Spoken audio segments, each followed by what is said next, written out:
125% scale over on my Neptune format. We can print it bigger. We had to go 450. And I tried something new. I went 3 walls and lightning infill on this one. Lightning infill is cool. It's done. It's done.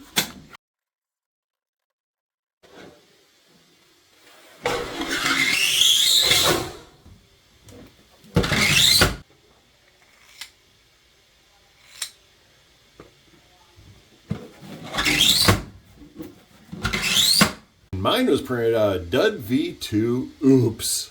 So you see, when I seen Daisy's video, a challenge was subliminally sent to me, telling me, you have to print this. And if you can, you have to make it larger. So I did. And it is not disappointing at all. Now, if you'd like to print the Twist Fidget, or you'd like to print one bigger than mine, good luck. You can find it on MakerWorld.com. Go check it out.